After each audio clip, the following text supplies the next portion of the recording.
ओम का उच्चारण करेंगे। ओ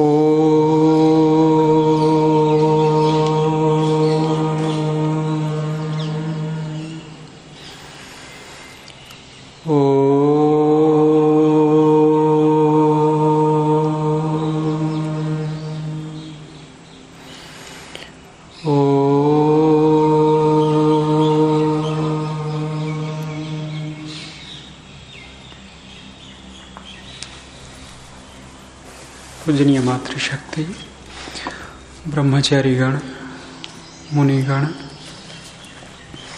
ऋग्वेदादि भाष्य भूमिका, ईश्वर स्तुति, प्रार्थना, याचना, समर्पण, उपासना विषय। 5वां मंत्र हम देख रहे थे।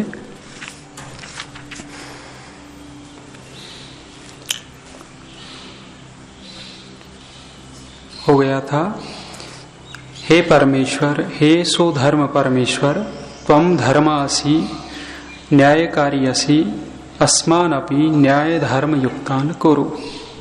यहां तक हुआ था। आगे कह रहे हैं कि हे सर्वहित कारक ईश्वर, यथा त्वं अमेनि निर्वैरो असि, तथा अस्मान अपि सर्वमित्रान निर्वैरान कुरु। करें कि हे सर्वहितकारक परमेश्वर, सबका हित करने वाले प्रभु,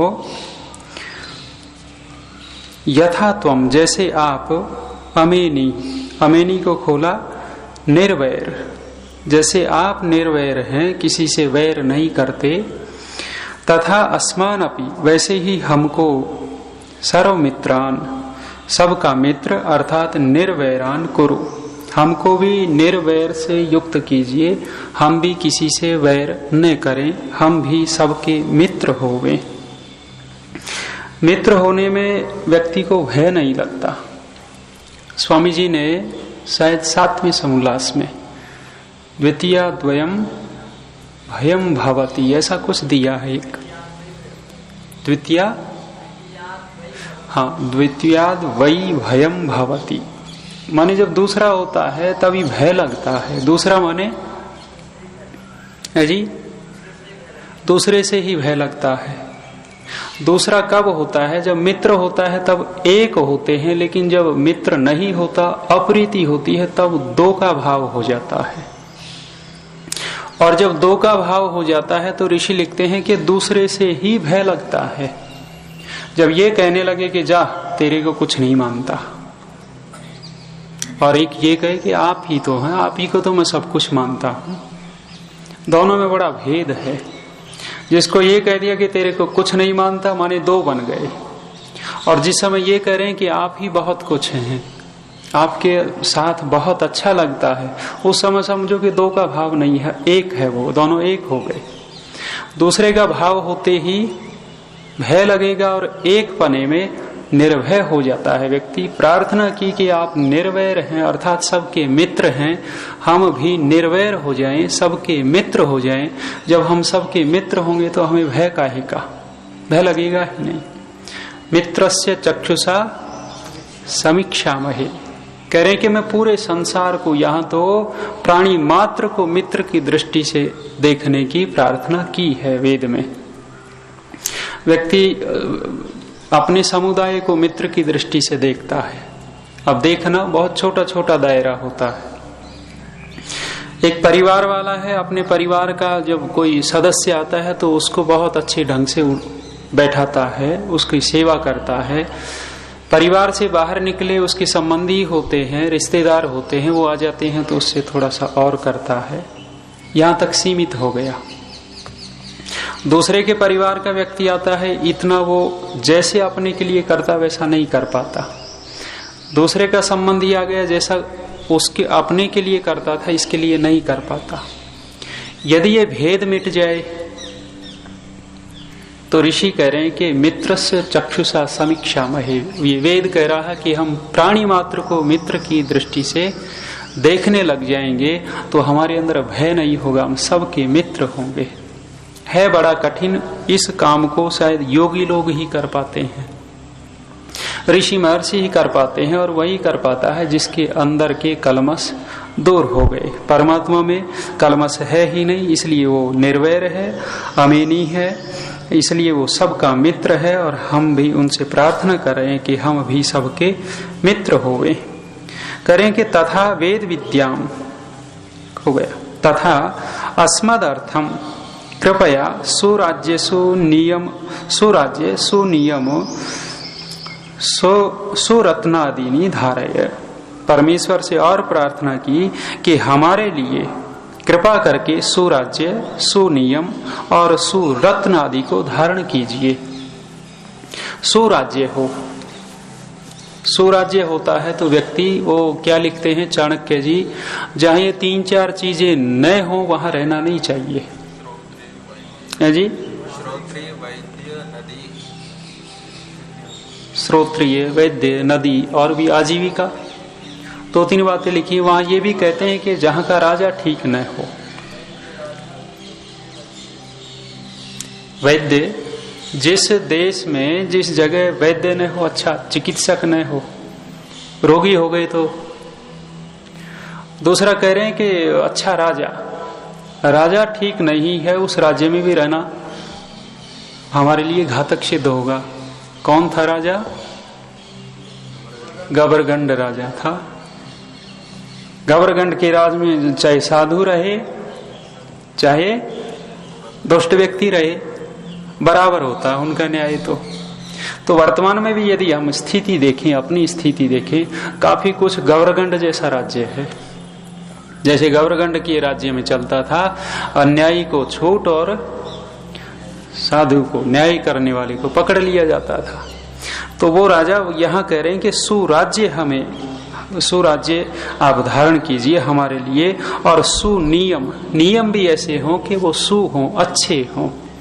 नियम तो होते हैं, अनेक सारे नियम आपको देखने को मिलेंगे, लेकिन वो उल्टे नियम हो जाते हैं। सुनियम की प्रार्थना की, और सुरत्न आदि धारे, रत्नों को भी आप धारण कीजिए। और ये रत्न कौन से हैं? ऋषि ने क्या पुस्तक लिखी? आर्य उद्देश्य रत्नमाला, रत्नों की माला लिखी है।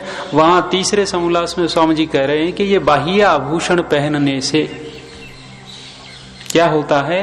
देह अभिमान बढ़ता है और चोर आदि का भी भय रहता है, और अनेक बार चोर आदि उसको छीन ले जाते हैं और शरीर की हानि भी कर देते हैं। लेकिन जो अंदर के आभूषण है, उन रत्नों की बात की, सुरत्न आदि धारण कीजिए। एवं अस्माकम, इसी प्रकार हमको वेद विद्याम ब्राह्मण वर्णम च धारय, हमारे लिए वेद विद्या को और ब्राह्मण वर्ण को धारण कीजिए। वेद विद्या सर्वोत्कृष्ट विद्या और ब्राह्मण वर्ण सर्वोत्कृष्ट वर्ण, उनको भी धारण कीजिए। ब्राह्मण के क्या गुण कहे हैं ऋषि ने? 6 कर्म लिखे हैं: अध्ययनम, अध्यापनम, यजनम, याजनम तथा दानम प्रतिग्रहम चैव ब्राह्मणानाम अकल्पयत। और दूसरा दिया समो दमस तपः शौचम क्षांति आर्जमेव च ज्ञानम विज्ञानम आस्तिक्यम ब्रह्म कर्म स्वभावजम। ये ब्राह्मण के कुछ कर्तव्य और कुछ वो लक्षण दिए हैं ऋषि ने, जो अध्ययन करता और कराता है, जो पढ़ता और पढ़ाता है, ब्राह्मण की कोटि में आएगा। और दूसरा कह रहे हैं कि यज्ञ करता है और कराता है, ब्राह्मण की कोटि में आएगा। तीसरा क्या कहा? दान देता है और लेता है। और वहां स्वामी दयानंद क्या लिखते हैं कि दान लेना नीच कर्म है, अच्छा नहीं है लेना लेना, देवे नहीं और लेता लेता रहे। तो इसलिए वो 6 कर्म लिखे हैं। और स्वामी जी वहां कह रहे हैं कि यज्ञ आदि करा के, पढ़ा करके वो दक्षिणा ले सकता है। यज्ञ करवाए नहीं, वैसे ही दक्षिणा लेते रहते हैं, वो नीच कर्म मानते हैं। लेना माने गलत काम है। लेना चलता है, कहाँ चलता है? जहां प्रीति होती है। प्रीति के 6 लक्षण लिखे हैं। कौन कौन से हैं? ददाति प्रतिगृह्णाति, गुह्यम आख्याति पृच्छति, भुंक्ते भोजयते चैव षड्विधम प्रीति लक्षणम। प्रीति के 6 लक्षण लिखे हैं कि जब हमारा प्रेम होगा किसी के साथ हमारी प्रीति है तो क्या होगा, ददाति प्रतिगृह्णाति, अपनी चीज उसको दे देगा और दूसरे की ले लेगा। जब प्रीति है तो गुह्यम आख्याति पृच्छति च, अपने अंदर की गूढ़ बातें बता देता है और पूछ लेता है। जब प्रीति होती है तो खिलाता है और उसका खा भी लेता है। बिना प्रीति के ये 6 काम नहीं मिलेंगे। तो देना और लेना ये ब्राह्मण का काम है, लेकिन ऋषि दयानंद कह रहे हैं कि यज्ञ आदि कर्म करवा करके ही ब्राह्मण लेवे, वैसे न लेवे। और समो दमस्तपः शौचम, ये बहुत बड़ी बड़ी बातें ब्राह्मण के लिए लिखी। फिर कह रहे हैं राज्यम क्षत्रिय वर्णम च धारय, हमारे लिए राज्य को और क्षत्रिय वर्ण को धारण कीजिए। बहुत बड़ी प्रार्थना है। विशेष राज्य यदि परमात्मा हमारे लिए धारण करवा देवे, कहना ही क्या। कभी चक्रवर्ती राज्य, भूमंडल का राज्य यहाँ होता था, आज हमारा वो क्या पुस्तक बता रहा था आपको, घटता हिंदू सिमटता भारत, घटता हिंदू सिमटता भारत। हिंदू कभी आर्य होते थे, हिंदू तो ये गाली दे रखी है, नाम अपना लिया, गलत नाम ले लिया, स्वीकार कर लिया, लेकिन वास्तव में यही है कि घटता, आर्य घट रहा है, हिंदू घट रहा है प्रतिदिन। बहुत अच्छी बात रखी थी वो उन्हीं जी ने, आज है नहीं, दूध गर्म कर रहे होंगे। बहुत अच्छा लगा था, अनुभव है उनका, घूमे हैं। करें कि हिंदू क्यों घटता है, कितने कारण दिए थे, 3 कारण दिए थे। इसलिए हिंदू घट रहा है, एक तो दरिद्रता है, गरीबी है, इसलिए हिंदू घट रहा है। दूसरा है अज्ञानता, अंधकार है इनके पास, जानकारी है ही नहीं ठीक ठीक। और तीसरा कारण क्या था, बहुत बड़ा कारण था स्वार्थ। स्वार्थ के कारण भी हिंदू घट रहा है। तो घटता हिंदू और सिमटता भारत, आपका भारत भी सिमटता जा रहा है।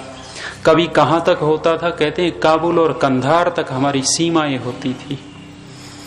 ये नेपाल, बांग्लादेश, श्रीलंका आदि हमारी सीमा के अंतर्गत आते थे।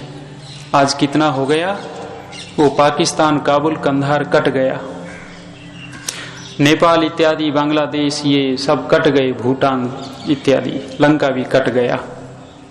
और अब क्या हो रहा है, जो कश्मीर आप वो नक्शे में देखते हैं, वो कश्मीर का भी आधा भाग ऊपर का पाकिस्तान के अधिकृत है, दिखाते अपने में है, लेकिन उन्होंने कब्जा रखा है, उसी पे विवाद चल रहा है। और यदि ऐसे ही चलता रहा, वर्तमान की स्थिति देखेंगे तो कितना सिकुड़ेगा, और पूरा कश्मीर जाएगा, लगभग आपका उत्तर प्रदेश भी चला जाएगा, उत्तराखंड आदि, और वो पूरी बेल्ट जो है, जो ये कब्जाते चले जा रहे हैं, और सिकुड़ जाएगा यदि ऐसे ही चलता रहा तो क्या कह रहे हैं कि हमारे लिए राज्य उत्तम राज्य हो, और क्षत्रिय वर्णम च धारय, क्षत्रिय वर्ण को भी धारित कीजिए। क्षत्रिय के कल कुछ लक्षण बोले थे, मनु के भी क्या हैं, मनु ने क्या दिया, प्रजानाम रक्षणम दानम इज्ज अध्ययनम एव च विशेषव प्रसक्तिश्च क्षत्रियस्य समासतः। करें क्षत्रिय वो है जो प्रजा का रक्षण करता है, प्रजानाम रक्षणम, प्रजा की रक्षा करने वाला। संपादक ये पढ़ लेना, आपका विधायकों की कार पढ़ लेना, कितने राजा लोग हमारे प्रजा के रक्षक हैं। तो क्षत्रिय वर्ण को धारण कीजिए। आगे कहा वैश्य वर्णम प्रजाम सर्वाम अस्मदिच्छाम संपूर्णम संपादय इति, संपादयेति, संपादय इति हो जाएगा। तो कह रहे हैं कि वो वैश्य, ओहो मैं छोड़ गया, वैश्य वर्णम प्रजाम च धारय, वैश्य वर्ण को और प्रजा को आप धारित कीजिए। वैश्य वर्ग भी बहुत बड़ा ये समाज को चलाने वाला होता है, राष्ट्र को चलाने वाला होता है। यदि ठीक ठीक वैश्य होते हैं, व्यापारी होते हैं, पशुपालक होते हैं, खेती करने वाले होते हैं, तो वही राष्ट्र बहुत उन्नत और अच्छी प्रगति करता है। और उसी देश के वैश्य वर्ग जो पशुपालक हैं, कृषि करने वाले हैं, व्यापारी हैं, वे लोभी लालची और अपने तक सीमित हो जाते हैं, तो राष्ट्र की अवनति होती है। कभी बहुत बड़ा वैश्य एक था, कौन था, आज 20 रुपए दान दे करके भामाशा बन जाते हैं, 100 रुपए दे करके कहते हैं भामाशा है। और भामाशा ने कितना दिया था? इतना दे दिया था कि 25,000 सैनिक, उनका सारा खर्चा जो भी आयुध इत्यादि और खान पान रहना सहना जो भी है, 12 वर्ष तक आराम से 25,000 सेना रह सकती थी। ढेर सारा दान दिया था। उस समय बड़े बड़े और भी ये पूंजीपति थे मेवाड़ के अंदर, लेकिन दान देने की हृदय उन्हीं के अंदर था। स्वामी जी ने कहा दान देना बड़ा कठिन कर्म है, कोई कोई दे पाता है। तो वैश्य वर्ग और प्रजा को हमें धारण कीजिए, अर्थात सर्वोत्तमान गुणान अस्मद निष्ठान कुरु इति प्रार्थ्यते यच्यते च भवान। आपसे यही प्रार्थना है कि हमारे अंदर सर्वोत्तम गुण हो, ऐसा कीजिए। तस्मात् सर्वम अस्मद इच्छाम संपूर्णाम संपादित, इसलिए हमारी सारी की सारी इच्छाओं का आप संपादन कीजिए, पूरी कीजिए। अगला मंत्र दिया यज्जाग्रतो दूरम उदयिते दयिमला, करें कि यन मन जाग्रतो मनुष्यस्य दूरम उदयिति, जो मन जागते हुए मनुष्य का दूर चला जाता है। सर्वेषाम इंद्रियाणाम उपरि वर्तमानत्वात् अधिष्ठातृत्वेन व्याप्नोति, और सब इंद्रियों के ऊपर वर्तमान होकर के अधिष्ठाता होकर के व्याप्त रहता है, अधिकारी है इंद्रियों का। क्या लिखा? श्रोत्रम त्वक् चक्षुषी जिह्वा नासिका चैव पंचमी पायुपस्थम हस्तपादम वाक्चैव दशमी स्मृता। ये 10 इंद्रियां कह करके कह रहे हैं एकादशम मनोजेयम स्वगुणेनो भयात्मकम यस्मिन् जिते जितावेतौ भवतः पंचकौ गणौ। तो यह मन को कहा है कि दोनों गणों का, अर्थात कर्मेंद्रियों और ज्ञानेन्द्रियों का, दोनों का ये स्वामी है। मन जो है यही स्वामी जी ने कहा कि इनका अधिष्ठाता होकर के व्याप्त हो रहा है। ज्ञानादि दिव्य गुण युक्तम, और वो ज्ञानादि दिव्य गुणों से युक्त भी है मन। तत् ओ इति वितर्के, ओ जो है वितर्क में दिया है सुप्तस्य पुरुषस्य, सोते हुए पुरुष का। तेनैव प्रकारेण स्वप्ने, उसी प्रकार से स्वप्न में दिव्य पदार्थ दृष्टि, दिव्य पदार्थों को देखने वाला होता है। स्वप्न में बड़े नाच नचा देता है मन। अवस्थाएं जागृत, स्वप्न और सुसुप्ति, 3 अवस्थाएं हैं। जागृत अवस्था में तो मन का इंद्रियों के साथ संबंध बना रहता है। स्वप्न अवस्था में मन का इंद्रियों से संबंध कट जाता है और वही अकेला कहां कहां घुमाता है। चांदनी चौक पे पहुंच गया, चाट की दुकान पे खड़े हैं, ओहो बड़ा अच्छा समोसा खा रहे। और कई बार देखना सोता सोता व्यक्ति मुंह चबाता सा मिलेगा। माने स्वप्न में ही मन ही ये दिखा रहा है कि ओहो कहां पहुंच गए, दूर दूर ले जाता है, क्या क्या करवा देता है। और कई बार स्वप्न में व्यक्ति बैठ करके ऐसा लगता है कि समाधि लग गई। जो ध्यान इत्यादि करते हैं बहुत ज्यादा उसके प्रति आकर्षित होते हैं, ध्यान का ही चिंतन करते हैं, परमेश्वर का प्रणिधान रखते हैं। स्वप्न उनको भी वैसे वैसे ही आने लग जाते हैं कि ये बहुत अच्छा ध्यान चल रहा है, ये मन ही करवा रहा है। वहां अष्टाध्यायी जो याद करते रहते हैं, अष्टाध्यायी लगातार दिन में भी और रगड़ा स्वप्न में भी वही चलता है। वृद्धि राधि अधीन गुण इको गुण वृद्धि चलता है, नहीं चलता। जो व्यक्ति जैसा सोचता है वैसा ही। एक और बात है, स्वप्न में करता क्या है व्यक्ति, जब यहां बाहर इच्छा पूर्ति नहीं होती ना, व्यक्ति स्वप्न में इच्छा पूर्ति करना चाहता है। हलवा नहीं मिला, इच्छा बहुत थी, लेकिन स्वप्न में खा लेगा कोई बात नहीं, स्वप्न में इच्छा पूर्ति करता है। तो स्वप्न अवस्था में मन जो है वो दिव्य स्वप्ने दिव्य पदार्थ दृष्टि, दिव्य पदार्थों को देखने वाला होता है। प्राप्नोति, और प्राप्त करता है स्वप्न में ही। एवं सुसुप्तौ च दिव्य आनंद युक्ताम च इति। और जब सुसुप्ति अवस्था हो जाती है वही मन दिव्य आनंद युक्त हो जाता है। जब गाढ़ निद्रा होती है और जब उठते हैं तो मन को कैसा अनुभव होता है? बैठते ही जब हम याद करना शुरू करते हैं तो झट से 20, 30, 50 सूत्र याद हो जाते हैं। जब सुसुप्ति अवस्था से उठ करके करते हैं तो, और ठीक से सुसुप्ति हुई नहीं और तंद्रा में रहे, वो स्वप्न आते रहे और फिर याद करते हैं, होता ही नहीं। तो वो सुसुप्ति अवस्था में दिव्य आनंद युक्त रहता है। तथा अर्थात दूर गमनशीलम अस्ति, और वो मन कैसा है? दूर जाने वाला है।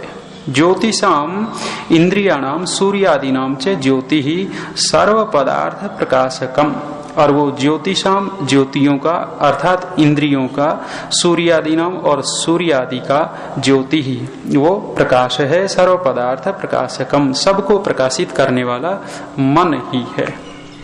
दौड़ता कितना तेज से है? दूर गमनशीलम अस्ति, कितनी तेजी से दौड़ता है?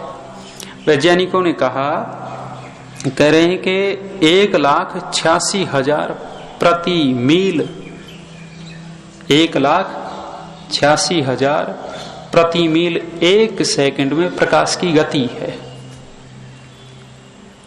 लिख रहे हैं प्रकाश की गति 1 सेकंड में इतनी होती है, और मन की गति करें इस प्रकाश की गति से भी ज्यादा गति है। एकदम अमेरिका पहुंच गया, तत्काल सूर्य में पहुंच गया, कितना तेज चलता है। तो गमनशीलम अस्ति, और कहा कि ये इन सब का प्रकाशक है, इंद्रियों का, सूर्यादि का। असहायम यन मनो अस्ति, हे ईश्वर भवत कृपया, वो यत जो मेरा मन असहाय है, दीनहीन भी है ये, हे परमेश्वर, हे ईश्वर आपकी कृपा से, तत् में मन, वो मेरा मन, मननशीलम सत शिव संकल्पम कल्याण इष्ट धर्म शुभ गुण प्रियमस्तु, वो मेरा मन जो है वो मननशील हो जाए और शिव संकल्प से युक्त अर्थात कल्याण इष्ट धर्म शुभ गुण प्रियम अस्तु, वो इष्ट धर्म का अर्थात शुभ गुणों का प्रिय हो जाए, प्रिय लगने लगे उसको, ये सारे के सारे उत्तम गुण, धर्म प्रिय लगे, शुभ गुण उसको प्रिय लगे, ऐसा मेरा मन हो जावे। ये प्रार्थना की गई है। तो मन सुधर जाता है तो बहुत कुछ सुधर जाता है, और मन बिगड़ा रहता है तो पूरा ही तो बिगड़ा रहता है आदमी। चलिए इतना ही। शांति। ओम द्यौः शान्तिरन्तरिक्षं शान्तिः पृथिवी शान्तिरापः शान्ति शान्तिः वनस्पतयः शान्तिर्विश्वे देवा शान्ति ब्रह्म शान्ति।